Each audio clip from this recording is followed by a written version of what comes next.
Welcome to TG24 TV. నేను journalist Yasif. తెలంగాణలో అసలు ఏం జరుగుతుంది? నాయకులు అభివృద్ధి గురించి ఆలోచిస్తున్నారా లేక అధికారం కోసం పరితపిస్తున్నారా అనే విషయాల గురించి మనం ఈ వీడియోలో చర్చించుకుందాం. ముందుగా ఈ వీడియోలోకి వెళ్ళే ముందు ఛానల్ని సబ్స్క్రైబ్ చేసుకోండి. మేడి పండు చూడు మేలిమయ్యుండు, పొట్ట విప్పి చూడు పురుగులుండు అనే పద్యం అందరికి తెలిసే ఉంటుంది. ఈ పద్యం మాదిరే తెలంగాణ రాజకీయాలు కూడా సాగుతున్నాయి. దేశంలో ఎక్కడ లేని విధమైన రాజకీయం తెలంగాణలో నడుస్తుంది. తెలంగాణ రాజకీయాలు రసవత్తంగా మారాయి. తెలంగాణలో రాజకీయ నేతల మధ్య కుంపట్లు పెట్టుకొని పార్టీలకు నష్టం వాటిల్లేలా వ్యాఖ్యలు చేస్తున్నారు. నిన్న మొన్నటి వరకు ఇతర పార్టీల నేతల మధ్య వార్ నడుస్తూ ఉండే, కానీ ఎప్పుడు లేని విధంగా ఒకేసారి 3 ప్రధాన పార్టీలలో రగడ మొదలైంది. ఒకే పార్టీకి చెందిన నేతల మధ్య వార్ నడుస్తుంది.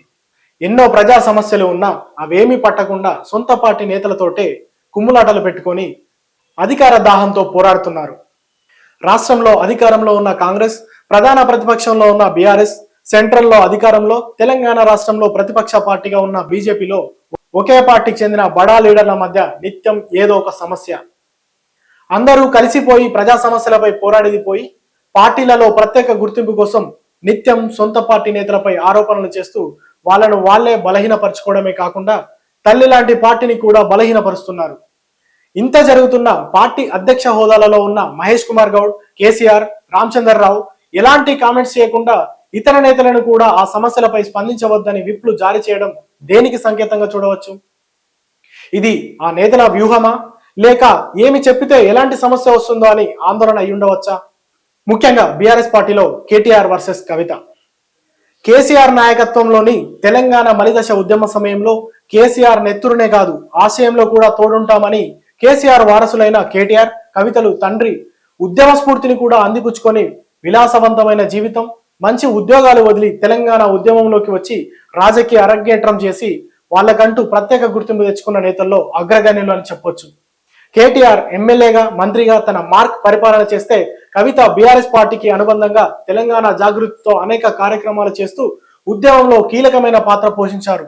దాంతో తెలంగాణ రాష్ట్ర సహకారం 10 ఏళ్ల అధికారం వరించింది. అంతా బాగుంది అనుకునే సమయంలో తెలంగాణ రాజకీయాలనే కాదు బీఆర్ఎస్ పార్టీని ఒక్కసారిగా కుదిపేసిన 2023 అసెంబ్లీ ఎన్నికల తర్వాత బీఆర్ఎస్ ఓటమి, కాంగ్రెస్ ప్రభుత్వ ఏర్పాటు. దీని నుండి బీఆర్ఎస్ పార్టీ తేరుకోక ముందే 10 సంవత్సరాలు తెలంగాణ రాష్ట్రానికి ముఖ్యమంత్రిగా వ్యవహరించిన కేసీఆర్ గారి కుమార్తె, స్థానిక సంస్థల ఎమ్మెల్సీ కల్వకుంట్ల కవితపై లిక్కర్ స్కామ్ ఆరోపణలు, వెనువెంటనే విచారణ పేరుతో 6 నెలల జైలు, రిమాండ్లో ఉండగానే అప్పుడే వచ్చిన పార్లమెంట్ ఎన్నికల్లో ఘోర ఓటమి. ఇలా చితికిలపడ్డ బీఆర్ఎస్ పార్టీ ఇప్పుడిప్పుడే తిరిగి పూర్వవైభవానికి పునాదులు వేస్తుంటే కేసీఆర్ గారికి రాసిన లేఖ బయటికి రావడం, దాని మీద రాజకీయ రచ్చ రగలడం, కవిత వివాదాస్పద వ్యాఖ్యలు చేయడం, కేసీఆర్ చుట్టూ దయ్యాలున్నాయి అనడం, కేటీఆర్ కవితకి దూరం పెరిగింది అని చాలా స్పష్టంగా కనిపిస్తోంది. ఇంత జరుగుతున్నా కేసీఆర్ నోరు విప్పకపోవడం, కేటీఆర్ ఈ విషయంపై స్పందించడానికి నిరాకరించడం రాజకీయ వర్గాలలో కొత్త చర్చకు తెరలేపినట్టయింది. కవిత వ్యాఖ్యలు, కేసీఆర్, హరీష్ రావు, కేటీఆర్ మౌనం వల్ల కార్యకర్తల్లో గందరగోళ పరిస్థితులు నెలకొన్నాయి. ఈ గందరగోళానికి తెరదించకపోతే పంచాయతీ ఎన్నికల వేళ కార్యకర్తలు చెల్లాచెదురుగా అయ్యి పార్టీకి తీవ్రమైన నష్టం వాటిల్లే అవకాశం లేకపోలేదు. దాంతో ప్రజా సమస్యలు పక్కదారి పట్టి తెలంగాణ రాష్ట్రానికే కాకుండా బీఆర్ఎస్ పార్టీకి కూడా తీవ్రమైన నష్టం వాటిల్లుతుంది. బీజేపీలో ముఖ్యంగా బండి వర్సెస్ ఈటల. తెలంగాణలో బండి సంజయ్, ఈటల రాజేందర్ అంటే తెలియని వారు లేరంటే అతిశయోక్తి కాదేమో. బండి సంజయ్ ఏబీవీపీ నుండి రాజకీయ అరంగేట్రం చేసి ప్రస్తుతం బీజేపీ పార్టీలో కొనసాగుతూ యూనియన్ ప్రభుత్వంలో హోంశాఖ సహాయ మంత్రి పదవి బాధ్యతలు చేపడుతున్నారు. ఈటల రాజేందర్ లెఫ్ట్ భావజనం నుండి రాజకీయాల్లో అరంగేట్రం చేసి తెలంగాణ మలిదశ ఉద్యమ సమయంలో అప్పటి టీఆర్ఎస్, ప్రస్తుత బీఆర్ఎస్ పార్టీలో చేరి తెలంగాణ రాష్ట్రం ఏర్పడిన తర్వాత దాదాపు 8 సంవత్సరాలు ఆర్థిక, వైద్య, ఆరోగ్య శాఖ మంత్రి పదవి బాధ్యతలు చేపట్టి తనదైన శైలిలో మార్క్ పరిపాలన చేసి కేసీఆర్తో ఉన్న విభేదాల కారణంగా బీఆర్ఎస్ పార్టీ వీడి బీజేపీలో చేరారు. ఇక్కడే మొదలైంది అసలు సమస్య. ఒకే జిల్లాకు చెందిన బండి, ఈటల ఇద్దరు కూడా బీసీ నేతలు అవ్వడం, ఒకరిది ఆర్ఎస్ఎస్ భావజాలంతో గుర్తింపు, మరొకరిది తెలంగాణ ఉద్యమ నేతగా గుర్తింపు. బీసీ సీఎం అని బీజేపీ నినాదంతో అసెంబ్లీ ఎన్నికల్లో పోటీ, అనుకున్న స్థాయిలో ఫలితాలు రాకపోవడం, పార్లమెంట్ ఎన్నికల్లో గెలుపు, యూనియన్ ప్రభుత్వ ఏర్పాటు, తెలంగాణ రాష్ట్రానికి చెందిన కిషన్ రెడ్డి, బండి సంజయ్ కేంద్ర మంత్రులు అవ్వడం, ఇది ఇలా ఉండగా రాష్ట్ర బీజేపీ అధ్యక్షుడి మార్పు తెర మీదికి రావడం, ఎవరికి వారే హైకమాండ్ తో మంతనాలు జరపడం జరిగింది. అసంతృప్తితో ఈటల రాజేందర్ కార్యకర్తల దగ్గర ఆవేదన చెందడం, మంత్రి పదవి ఆశించి భంగపడి ఉన్న ఈటల రాష్ట్ర బీజేపీ అధ్యక్ష పదవి వస్తుందని ఆశించిన అనూహ్యంగా రామచంద్రరావు బీజేపీ అధ్యక్షుడు అవ్వడం జరిగింది.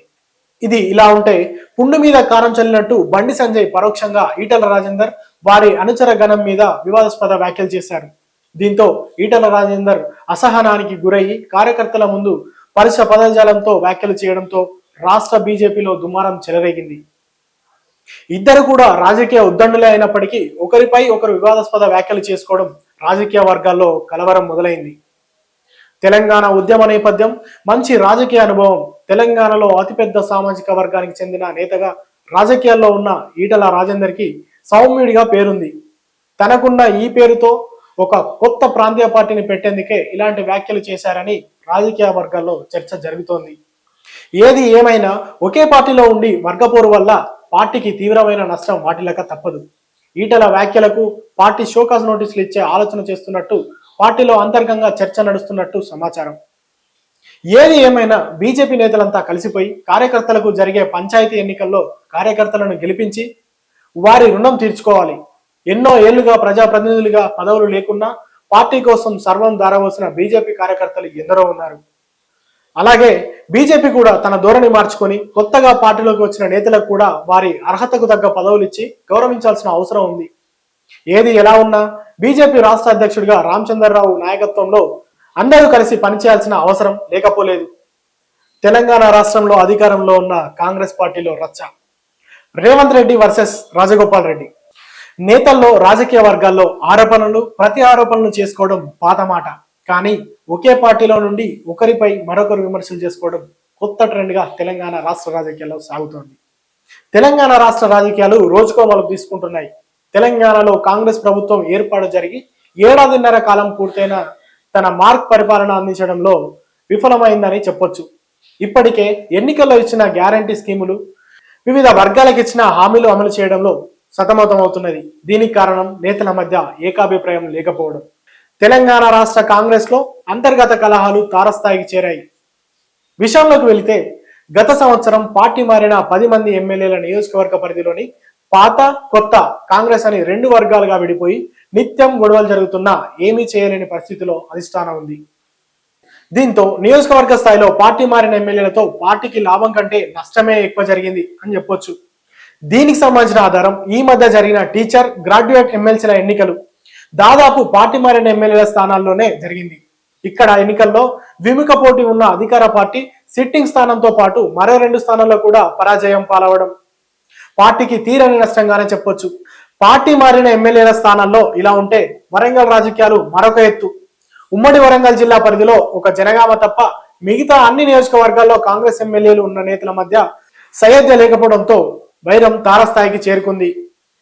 ఇక్కడ కొండా ఫ్యామిలీతో మిగతా ఎమ్మెల్యేలకు పొసగట్లేదు అని బయటికి కనిపిస్తున్న వాస్తవం. ఈ పంచాయతీ కాంగ్రెస్ క్రమశిక్షణ కమిటీ దగ్గరికి చేరిందంటేనే అర్థం చేసుకోవచ్చు దాని ప్రభావం ఏ స్థాయిలో ఉందో. అనూహ్యంగా 2023 శాసనసభ ఎన్నికల్లో అధికారంలోకి వచ్చిన కాంగ్రెస్ పార్టీ సీఎం రేవంత్ రెడ్డి గారి నాయకత్వంలో ప్రభుత్వ ఏర్పాటు చేసింది మొదలు భారతదేశ చరిత్రలోనే ఏ పార్టీకి రాని వ్యతిరేకత కొద్ది కాలంలోనే మూటగట్టుకొని రికార్డు నెలకొల్పింది. నిత్యం ఏదో ఒక వివాదంలో ఉండే సీఎం గారు కొత్తగా 10 సంవత్సరాలు నేనే సీఎం అని వ్యాఖ్యలు చేసి సీనియర్ కాంగ్రెస్ నేతల్లో కలవరం సృష్టించారు. విషయంలోకి వెళితే కోమటిరెడ్డి బ్రదర్స్ లో ఒకరు కోమటిరెడ్డి రాజగోపాల్ రెడ్డి. తెలంగాణ రాజకీయాలలో సుపరిచితుడు. వీరు నల్గొండ జిల్లాలోని బలమైన రాజకీయ నేపథ్యం ఉన్న నేతల్లో అగ్రగామిగా ఉన్నారు. రేవంత్ రెడ్డికి, రాజగోపాల్ రెడ్డికి మొదటి నుంచి ఉప్పు నిప్పులా సాగుతున్న కొంతకాలం బీజేపీ పార్టీలో ఉండి తిరిగి కాంగ్రెస్ పార్టీలోకి మంత్రి పదవి హామీతో చేరారు అని రాజకీయ వర్గాల్లో చర్చ జరుగుతోంది. సీఎం రేవంత్ రెడ్డి తెలంగాణ కాంగ్రెస్ కు అధ్యక్షుడైన నాటి నుండి అసంతృప్తితో రగిలిపోతున్నారు రాజగోపాల్ రెడ్డి. భువనగిరి పార్లమెంటు స్థానం గెలిపించుకో వస్తే మంత్రి పదవి మిమ్మల్ని వరిస్తుందని చెప్పడంతో భువనగిరి పార్లమెంట్ ఇన్ఛార్జ్ బాధ్యతలు తీసుకొని అన్ని తానై భారీ మెజారిటీతో గెలుచుకున్న మంత్రి పదవి దక్కక భంగపడ్డ రాజగోపాల్ కి కాంగ్రెస్ లో కొత్త పాత వర్గాల మధ్య జరుగుతున్న రాజకీయం ఆసరాయింది. ఈ మధ్య 10 సంవత్సరాలు నేనే సీఎం అని రేవంత్ రెడ్డి అనడంతో అసంతృప్తి వెళ్ళగక్కిన రాజగోపాల్ దీంతో కాంగ్రెస్ లో ఏం జరుగుతుంది అనే చర్చ మొదలైంది. అధికార పార్టీ కాంగ్రెస్ ప్రభుత్వంపై తెలంగాణ ప్రజలు తీవ్రమైన అసంతృప్తితో ఉన్నారు. పంచాయతీ ఎన్నికల ముందు ఇలా మీ అసంతృప్తిని వ్యక్తం చేస్తే పార్టీకి పట్టుకొమ్మలో ఉన్న కార్యకర్తలకు జరిగే పంచాయతీ ఎన్నికల్లో తీవ్రమైన నష్టం వాటిల్లుతుందని చెప్పకనే చెప్పొచ్చు. అంతర్గతంగా ఎన్ని విభేదాలు ఉన్నా అవి బయటికి కనిపించకుండా పార్టీని బలోపేతం చేయడానికి ప్రణాళికలు సిద్ధం చేసి మీ భవిష్యత్తుతో పాటు తెలంగాణ అభివృద్ధికై అధికార ప్రతిపక్ష నేతలు కలిసిపోయి పనిచేయాలి. ఇలా మూడు ప్రధాన పార్టీలలో బడా లీడర్ల మధ్య రచ్చ పార్టీ కార్యకర్తల్లో తెలంగాణ ప్రజల్లో చర్చగా మారింది. ఇప్పటికైనా పార్టీలలో ఉన్న అంతర్గత విభేదాలు బయటికి రాకుండా తమ కోసం పనిచేసే కార్యకర్తలను పంచాయతీ ఎన్నికల్లో గెలిపించుకోవడం కోసం పాటుపడితే బాగుంటుంది. ఈ వీడియో మీకు నచ్చితే లైక్ చేయండి, మీ అభిప్రాయాన్ని కామెంట్ రూపంలో తెలియజేయండి. ఛానల్ను సబ్స్క్రైబ్ చేసుకుని వారుంటే సబ్స్క్రైబ్ చేసుకోండి.